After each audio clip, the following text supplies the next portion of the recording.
Bismillahirrahmanirrahim. Assalamualaikum warahmatullahi wabarakatuh. Nama saya Mary Ariantini, kelas 4B, nomor NIM 1901060049.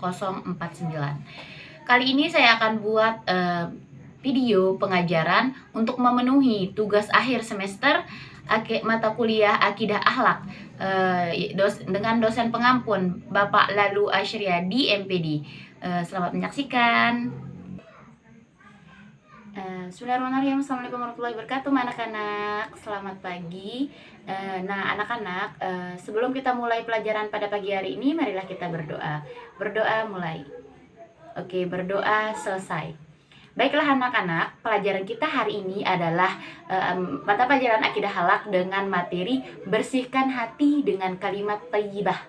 Nah anak-anak, siapa yang tahu kalimat thayyibah itu yang mana? Ayo, siapa yang tahu? Ayo, coba Lina. Saya, Bu, astagfirullahalazim. Ya, benar sekali apa yang dikatakan Lina.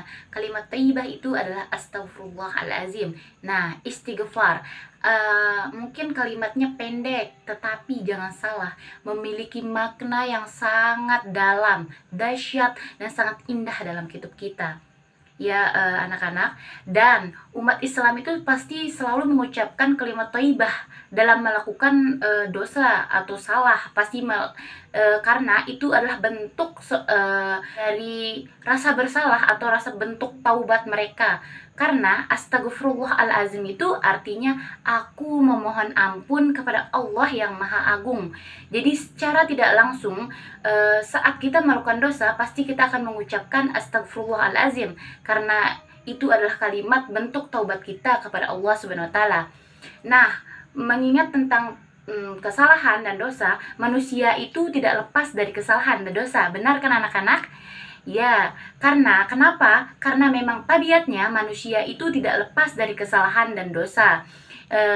Makanya daripada itu kita harus selalu bertaubat dan meminta ampun. Nah, kesalahan itu bisa dilakukan kepada manusia dan kepada Allah Subhanahu wa taala.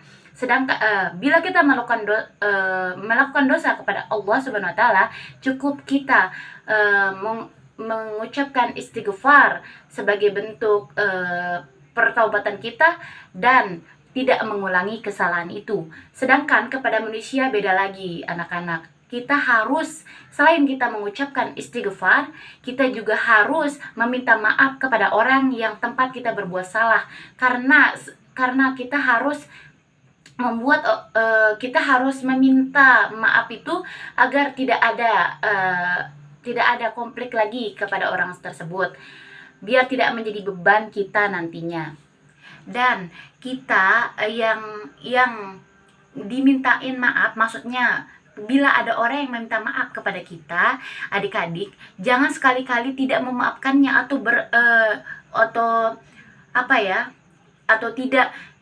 menyimpan dendam. Jangan, kita harus memaafkan seperti firman Allah Subhanahu wa taala dalam Quran surat Al-A'raf yang artinya itu, jadilah pemaaf dan suruhlah orang-orang yang mengajarkan yang ma'ruf, serta berpalinglah dari orang-orang yang bodoh. Itu Quran surat Al-A'raf ayat 199. Nah anak-anak, perlu diketahui juga kenapa kita harus selalu bertaubat, karena Allah Subhanahu wa taala juga pernah berfirman dalam Quran surat Al-Baqarah ayat 222 yang artinya sesungguhnya Allah mencintai orang-orang yang bertaubat dan orang-orang yang bersuci. Jadi teman-teman harus selalu bertaubat dalam kesalahan kecil. Jadi jangan lupa, karena tabiatnya banyak sekali anak-anak manusia yang orang-orang sekarang bila membuat salah banyak rasa gengsinya, rasa buat apa minta maaf gitu, dia tuh lebih kecil. Salah teman-teman, yang namanya kesalahan kita harus meminta maaf dan bersihkan hati kita dengan kalimat thayyibah. Dan bila itu kepada manusia, kita membuat salah kepada manusia, langsung kita minta maaf seperti yang sudah dijelaskan tadi anak-anak. Nah, anak-anak banyak sekali manfaat istighfar dalam segala hal. Yang pertama ya, anak-anak itu dapat yang tadi sudah saya jelaskan, hati menjadi tenang. Kenapa? Karena setiap manusia berbuat kesalahan dan dosa, kemudian segera bertaubat dengan membaca istighfar, hati menjadi sangat tenang.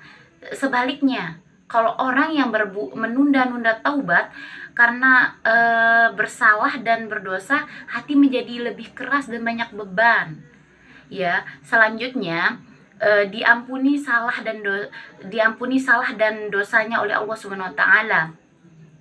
Karena Allah Subhanahu wa taala pernah berjanji kan mengampuni setiap hamba yang bersalah dan berdosa, kemudian segera bertaubat dan tidak mengulanginya kembali. Ada juga diberikan kelapangan rezeki, seperti hadis riwayat Abu Daud, barang siapa senantiasa beristighfar, niscaya Allah menjadikan untuk setiap kesedihannya kelapangan, dan untuk setiap kesempitannya jalan keluar, dan akan diberikan rezeki dari arah yang tidak disangka-sangka.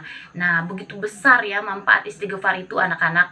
Dan ada lagi juga, terbiasa membaca istighfar itu, maka kita akan lebih terbiasa lagi, yaitu kita dapat mengerti, lebih memahami lagi kalimat istighfar itu. Kita juga bisa meyakini mengucapkan kalimat thayyibah, terus selalu diucapkan setiap berbuat kesalahan dan dosa. Nah, banyak sekali ya yang bisa diambil dari kalimat istighfar ini. Saya berharap anak-anak di sini, adik-adik, bisa menerapkan kalimat istighfar ini, karena selain menyejukkan hati, dia bisa melapangkan rezeki, dan hidup kita akan lebih tenang gitu, anak-anak. Jadi nanti bila ada kesalahan, silahkan jangan langsung, biasanya anak-anak jangan langsung lari dari tanggung jawab atau gimana, atau pas melakukan kesalahan gak mau bertanggung jawab. Kita istighfar, minta ampun kepada Allah SWT, dan perbaiki kesalahan itu dengan meminta maaf dan menjadi jalan keluarnya. Ya, anak-anak, mungkin hanya itu yang dapat Ibu sampaikan. Sekian dari saya. Wassalamualaikum warahmatullahi wabarakatuh.